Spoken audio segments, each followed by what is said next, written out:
عزیزان محترم، آج کے جمعۃ المبارک میں جس حوالے سے گفتگو کی جائے گی وہ ہے اشہر حرم، حرمت والے مہینے اور معاشرتی ظلم کی صورتیں، کہ جس میں بنیادی طور پہ بات یہ سمجھیے کہ اللہ تعالیٰ نے پوری کی پوری کائنات کو اپنی قدرت سے پیدا کیا ہے، اور اس کائنات کے اندر جتنی بھی چیزیں ہیں ان ساری چیزوں کو اللہ نے اپنے امر سے اور اپنی قدرت سے تخلیق فرمایا۔ اور اس کے بعد درجہ یہ آتا ہے کہ جس طرح اللہ نے ساری چیزوں کو پیدا کیا ہے تو انہی چیزوں میں سے بعض کو بعض پر درجہ اور فوقیت بھی اللہ ہی نے دی ہے۔ یرفع بعضکم فوق بعض درجات، کہ اللہ نے بعض کو بعض چیزوں پر جو درجات اور فوقیت دی ہے۔ مثال کے طور پہ اللہ نے راتوں میں سے لیلۃ القدر وہ رات ہے کہ جس کو فوقیت بخشی باقی ساری راتوں پر، قرآن پاک کو فوقیت بخشی دوسری ساری کتابوں پر، دنوں کو فوقیت بخشی، دنوں میں جمعہ کا دن دنوں کا سردار ہے، افضل دن ہے، اس کو فوقیت اللہ نے بخشی۔ اور اسی طریقے سے مہینوں میں بھی بعض مہینے ایسے ہیں کہ جن کو اللہ نے اشہر حرم کہا ہے اور اللہ ہی نے اپنی قدرت سے ان کو فوقیت بخشی ہے۔ اسی حوالے سے گفتگو کی جائے گی کہ ان عدت الشہور عند اللہ، کہ بے شک اللہ کے نزدیک مہینوں کی تعداد 12 ہیں، فی کتاب اللہ یوم خلق السماوات والارض، جب سے اللہ نے زمین اور آسمان کو پیدا کیا ہے، منہا 4 حرم، ان میں سے 4 مہینے ایسے ہیں کہ جو حرمت والے مہینے ہیں۔ اور یہ جو حرمت والے مہینے ہیں ان کا مطلب یہ ہے کہ ان مہینوں میں جو کفار اور مشرکین جو لڑائیاں جھگڑے فساد کیا کرتے تھے وہ اس سے رک جائیں۔ اور اس میں سب سے پہلی حکمت یہ ہے کہ یہ وہ مبارک مہینے ہیں کہ ذی القعدہ، ذی الحجہ، محرم، کہ جس میں مسلمان پوری دنیا سے حج بیت اللہ کے لیے سفر کرتے تھے تاکہ وہ امن میں آ جائیں، ہر خطرے سے، ہر لڑائی سے، ہر جھگڑے سے، ڈاکوؤں کے خطرے سے وہ امن میں آ جائیں۔ تو اس لیے اس بات کا حکم دیا کہ یہ اشہر حرم ہیں، یہ قابل احترام ہیں۔ ویسے تو مہینے سارے اللہ کے ہی ہیں۔ ابوبکر صدیق رضی اللہ عنہ کی ایک روایت ہے، وہ فرماتے ہیں کہ جناب رسول اللہ صلی اللہ علیہ وسلم نے ہمیں فرمایا کہ اللہ تعالیٰ نے زمین اور آسمان کو جب پیدا کیا تو اللہ نے اس وقت 12 مہینے بنائے، ان میں سے 4 مہینوں کو اللہ نے نہایت قابل احترام بنا دیا۔ ان میں ایک ذی القعدہ ہے، ذی الحجہ ہے، محرم ہے، یہ 3 اکٹھے ہیں، اور ایک الگ مہینہ رجب کا مہینہ ہے۔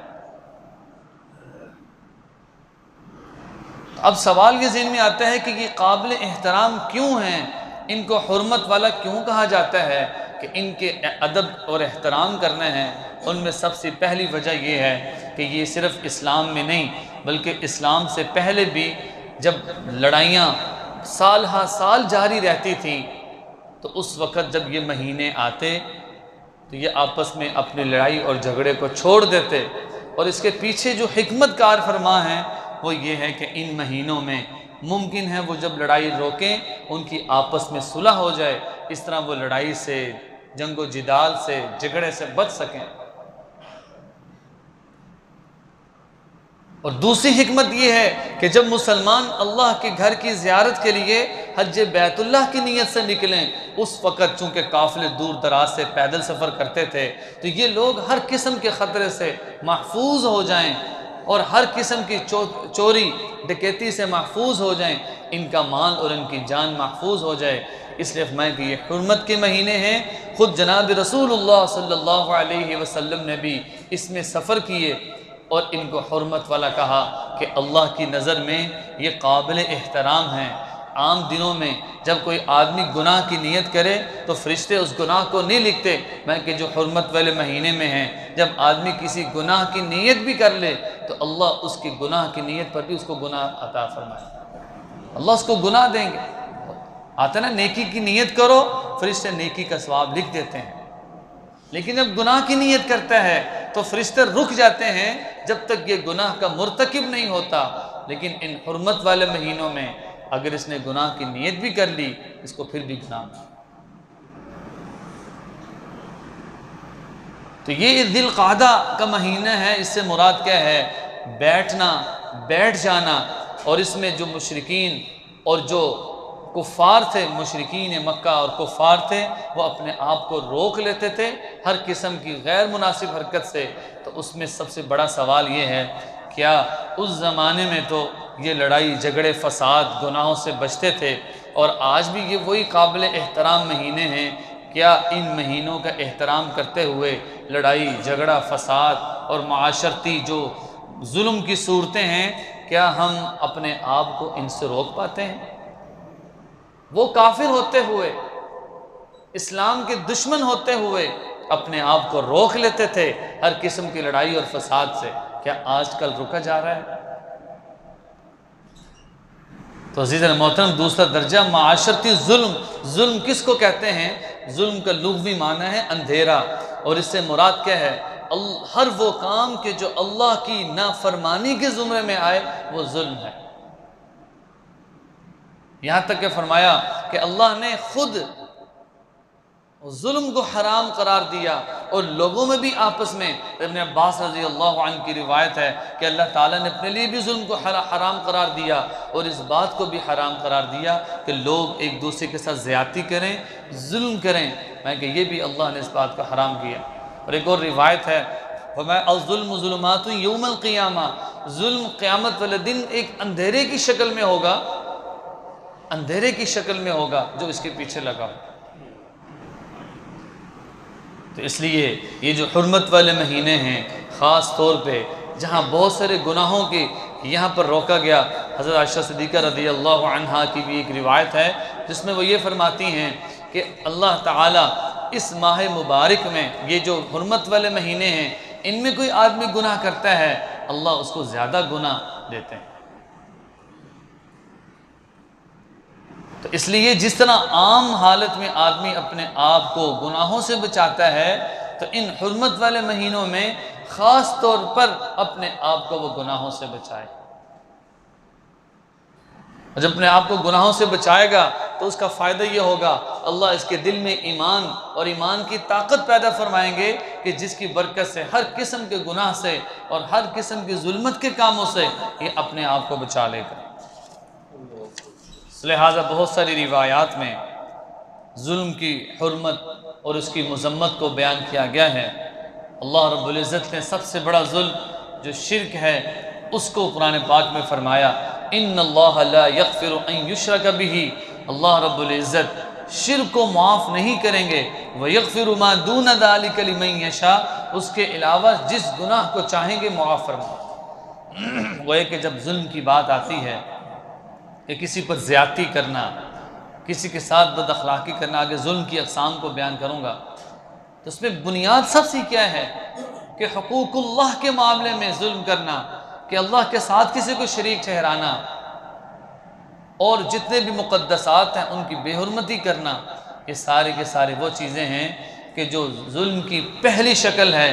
کہ جس کو حقوق اللہ کے بارے میں کہا جاتا ہے کہ اللہ کی ہر نافرمانی یہ ظلم کے زمرے میں آتی ہے۔ اس لیے ابو ذر رضی اللہ عنہ کی روایت ہے مسلم کی، وہ فرماتے ہیں کہ آپ صلی اللہ علیہ وسلم نے فرمایا کہ یا عبادی انی حرمت الظلم علی نفسی، کہ میں نے ظلم کو تو اپنے لیے بھی حرام کر دیا ہے، ممنوع قرار دے دیا ہے، تو ابن آدم تمہارے لیے بھی میں اس بات کو حرام کرتا ہوں کہ تم آپس میں ایک دوسرے کو ظلم سے، اللہ کی نافرمانی سے، حقوق اللہ اور حقوق العباد کو ادا نہ کرنے سے اپنے آپ کو بچاؤ۔ اس عبداللہ بن عمر رضی اللہ عنہ کی روایت پڑھی ہے، اس میں بھی واضح فرمایا کہ ظلم قیامت کے دن اندھیرے کی شکل میں ہوگا، اور یہ اس کو بالکل معاف نہیں کیا جائے گا کہ کسی کے حقوق اس نے ادا نہیں کیے، کسی بندے کے ساتھ بد اخلاقی کی ہے، یہ ساری کے ساری چیزیں ظلم کے زمرے میں۔ اب ظلم تین طرح کا ہوتا ہے۔ سب سے پہلا ظلم ایک اندھیرا اور ایک نافرمانی اللہ کی نافرمانی، یہ مراد ہے ظلم سے۔ سب سے پہلی چیز حقوق اللہ میں، اللہ کے حقوق میں کہ ظلم برتنا، وہ کیا ہے کہ ساری کی ساری نافرمانیاں اس کے تحت آئیں۔ اور دوسرا یہ فرمایا کہ حقوق العباد، لین دین، کسی کے ساتھ قرضہ لینا، چغل خوری اور یہ غیبت، جتنی بھی چیزیں بندوں کے متعلق ہیں اور ان کو یہ صحیح ادا نہیں کر رہا تو یہ ظلم کا مرتکب ہے۔ یعنی جس چیز کو اللہ اندھیرا کہہ رہے ہیں، اگر یہ اپنے مسلمان بھائی کے ساتھ بد اخلاقی کرتا ہے اور اس کی چغلی کرتا ہے، غیبت کرتا ہے، حسد، کینہ، یہ جتنی بھی روحانی امراض ہیں، یہ سارے کے سارے حقوق العباد ہیں کہ ان کا تعلق بندوں کے ساتھ ہے۔ جب اس چیز کا یہ مرتکب ہوتا ہے کہ نتیجے میں اللہ رب العزت سے یہ دور ہوتا چلا جاتا ہے، جو ایمان اور جو ایمان کا نور اس کے دل میں ہونا چاہیے، ان معاملات کی وجہ سے وہ ایک اندھیرا بن جاتا ہے۔ اور روز قیامت جس طرح یہ اندھیرے کی شکل میں ہوتا ہے کہ دنیا میں بھی یہ اللہ سے دور ہوتا چلا جاتا ہے۔ اس لیے دوسری قسم حقوق العباد کی ہے کہ بندوں کے ساتھ حسن سلوک کا حکم دیا ہے، بہترین معاملے کا حکم دیا۔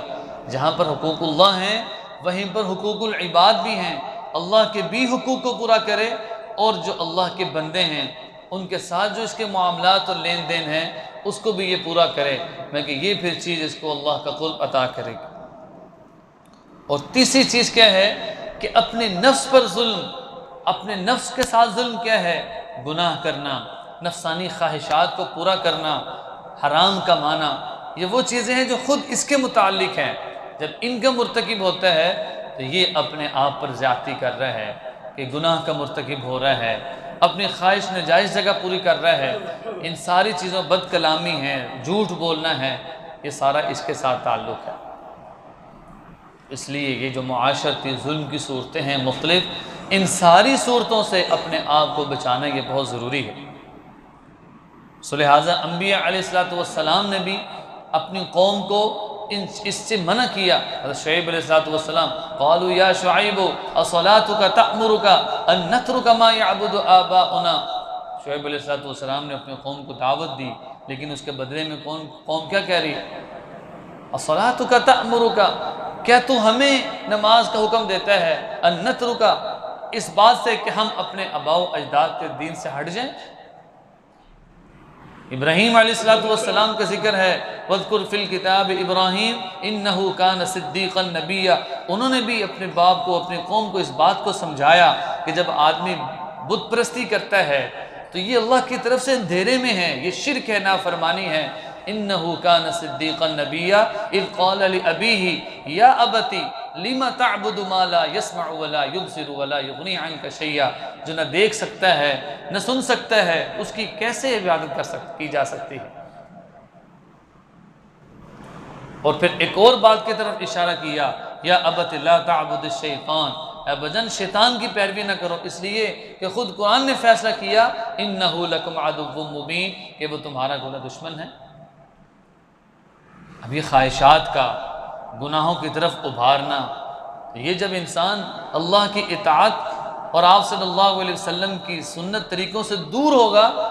تو شیطان اس کو اپنی طرف لیتا چلا جائے گا، پھر اس کے دل سے نور ختم ہو جائے گا۔ پھر صحابہ نے پوچھا تھا یا رسول اللہ صلی اللہ علیہ وسلم نیکی اور گناہ کیا ہے؟ تو آپ صلی اللہ علیہ وسلم نے فرمایا البر حسن الخلق، نیکی تو خوش خلق ہے، والاثم ما حاک فی صدرک وکرہت ان یطلع علیہ الناس، گناہ کس کو کہتے ہیں؟ گناہ یہ ہے کہ تیرے دل میں کھٹکے، جب تو کرے تو تیرے دل اس بات کی اجازت نہ دے کہ یہ کام ٹھیک نہیں۔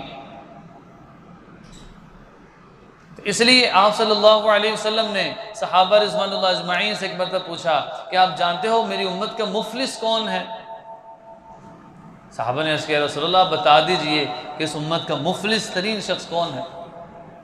بعض صحابہ نے کہا مفلس وہ کہ جس کے پاس پہننے کے کپڑے نہ ہو، کھانا نہ ہو، چیزیں نہ ہو، وہ مفلس ہے، غریب۔ تو آپ صلی اللہ علیہ وسلم نے فرمایا کہ میری امت کا مفلس وہ ہے جو روز قیامت بہت سارے روزے نمازیں لے کر آیا ہوگا،